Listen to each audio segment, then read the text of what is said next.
Defense Secretary Pete Hegseth's trip to Capitol Hill isn't doing enough for lawmakers who want to see that video of the so-called double-tap boat strike. Senate Minority Leader Chuck Schumer called Hegseth's closed-door briefing on the September 2nd attack, quote, very unsatisfying. And Republican senators want the administration to release the full video as quickly as possible.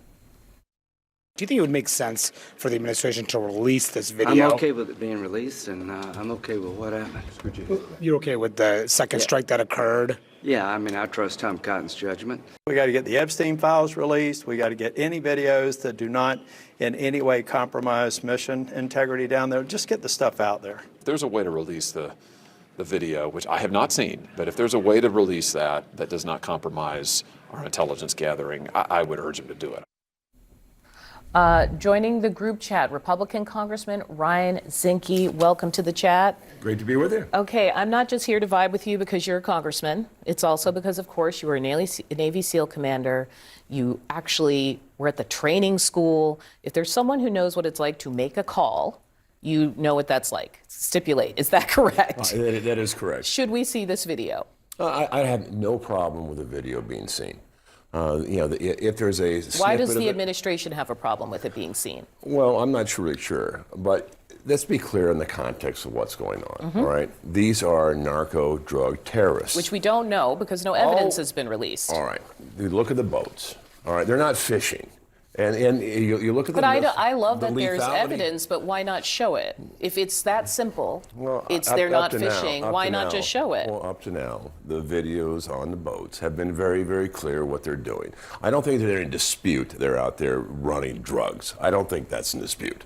And if they are running drugs, which they are, they're a narco-terrorist. Narco-terrorists, to me, are no different than a missile being fired in the United States, except they're more deadly. A missile would probably kill 200 or 300. These boats probably kill in the thousands about lethal drugs. So to me, they're terrorists. They're legitimate and legal targets. For a double tap strike. You're saying legit. So if they are shipwrecked and clinging to the boat, you're saying that's still valid? If the commander views them as a threat. And most rules of engagement, when you're dealing with non-state terrorist organizations, which these are designated, all right, they are lethal. They are a designated target, and they're lawful target. So when you look at a target, destroy it. They should have destroyed it in the first strike. On a second round, if the commander views them as a threat, continued threat, then he can engage, and he should engage. And I know Admiral Bradley very well. He's a fine gentleman. He's an officer. He's sharp. It's his judgment. His judgment, I think, was correct. Do you think they kind of threw him under the bus by putting him out there to answer for this? Well, certainly there was a lot of media hype on first strike, second strike, double strike. Who made the call? Did the Secretary still kill everyone? I would imagine a common rules of engagement is kill or capture. And so I think in that large, and the rules of engagement were very clear. Kill or capture, they're terrorists. I think they're within the ball line of being legal. Why do you think so many Republicans are raising questions about this on the House Armed Services Committee? Well, many of them haven't been around strikes and haven't been in the position to make those calls. And my understanding, there was some time between the first strike and the second strike. They looked at it, they had a JAG in there, they looked at it, was it appropriate within the rules of engagement, then they struck a second time. This is not the first time, by the way, that second strikes have been made.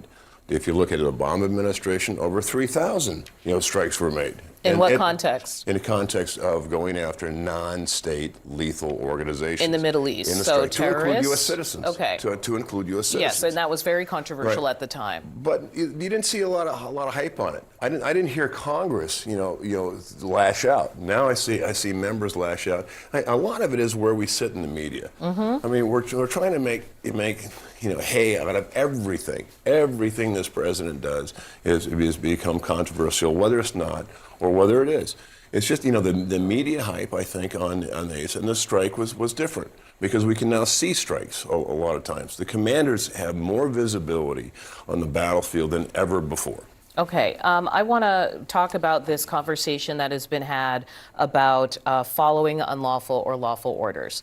I hear your confidence. There are other people who are not confident that these orders are lawful for a variety of reasons. And in that context, here at CNN, we found Pete Hegseth's comments from 2016 when he was asked about, hey, if you're in the armed services and you have concerns about unlawful orders, what might you think about that? And here's what he said at the time.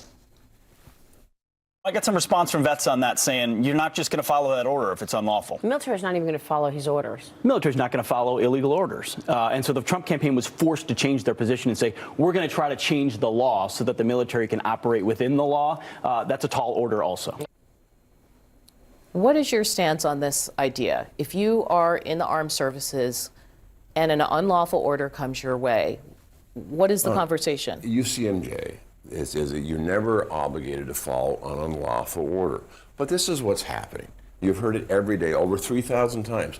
This president is unlawful. This president's actions are unconstitutional. His actions to deploy the Guard is unlawful. His actions to support ICE is unlawful. And is being challenged in court, just so we're clear. Yeah. But it's not unlawful. Yet. Well, it's not unlawful. Yeah. And to suggest and to promote that a service member violate the UCMJ. By the way, the penalty for sedition is death. And I think the president was right. General Washington, if those members of the House and the Senate were in his army, if they're in the army, they probably would have been hung. General Washington hung men for deserting their post. I mean, a lot has changed since then, including international law around war and laws of war. Well, I know, but You're taking it back to the 1800s? No, but President Washington would have a shorter rope. Okay. And certainly today, the shorter rope. So members of Congress, Article 1, Article 2, they say what they like, but it is seditious to suggest that troops disobey a lawful order and suggest this president. Remember, the context is this president is unlawful, therefore you don't have to follow his orders. That's a very dangerous road. UCMJ, the bar is much higher on what's lawful and what's not lawful. One last thing. The president keeps hinting at a wider operation in Venezuela. He has not ruled out using U.S. forces against Venezuela. Can you talk about your concerns about that? I feel like a lot of people who were armed service people who ran post-Obama ran because they were against forever wars and land wars and foreign entanglements. The president has powers, but he doesn't have unlimited powers. When it comes to using force against another country of action, this is why we have Article 1 and Article 2. He has to present a case to the Congress. Congress is the only body that can declare war. Should the U.S. go to a land war in Venezuela over this? Venezuela, I'm an advocate of the Monroe Doctrine. You can't have a drug-dealing country like Venezuela in the soft underbelly of the United States, which is the Caribbean. You can't have a country that's running narco-terrorists and drug boats by air, sea, and land, constantly running against U.S. policy and the policy of being a safe, secure Caribbean. Is that a yes? I would leave that up to Congress. Okay. This is a debate that we should have. Okay. It'll be interesting to see if it does come to you, because so far not a lot has come to Congress. But it should. Okay. At the end of the day, also, remember, Article 1, Article 2, who funds it? Well, so you got to be careful, because at the end of the day, you're going to expend resources on there, and Congress is the purse.